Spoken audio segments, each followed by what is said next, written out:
सोलापूर शहरात राजकीय वर्तुळात मोठी उलथापालथ होताना दिसत आहे। शिवसेना ठाकरे गटाचे जिल्हा प्रमुख तथा माजी जिल्हा परिषद सदस्य अमर पाटील यांनी माजी आमदार रतिकांत पाटील आणि उत्तम प्रकाश खंदारे यांनी एकनाथ शिंदे यांच्या उपस्थितीत शिवसेनेत प्रवेश केला आहे।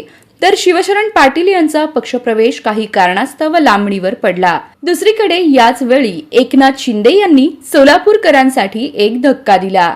शिंदेंनी काँग्रेस आणि भाजपशी संबंधित असलेल्या चव्हाण कुटुंबातील सचिन चव्हाण यांची शिवसेना शिंदे गटाचे सोलापूर शहर प्रमुखपदी नियुक्ती केली आहे। या निर्णयामुळे अनेकांना राजकीय धक्का बसला आहे। सचिन चव्हाण हे बंजारा समाजातील प्रतिष्ठित शिक्षणतज्ञ चंद्राम चव्हाण गुरुजी यांचे नातू आहेत। पारंपरिकपणे चव्हाण कुटुंब काँग्रेस पक्षाशी निगडीत होते। मात्र 2017च्या महापालिका निवडणुकीत सचिन चव्हाण यांच्या भगिनी अश्विनी चव्हाण या भारतीय जनता पक्षाच्या तिकिटावर नगरसेविका म्हणून निवडून आल्या। यानंतर चव्हाण कुटुंबाने हळूहळू राजकीय दिशा बदलली।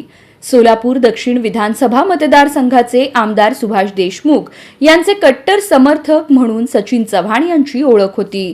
त्यामुळे त्यांच्या शिवसेना शिंदे गट प्रवेशाने राजकीय चर्चांना उधाण आले आहे।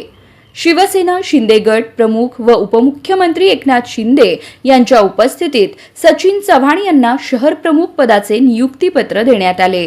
या निर्णयामागे जिल्हा प्रमुख मनीष काळजे यांची महत्त्वाची भूमिका असल्याचं बोललं जात आहे।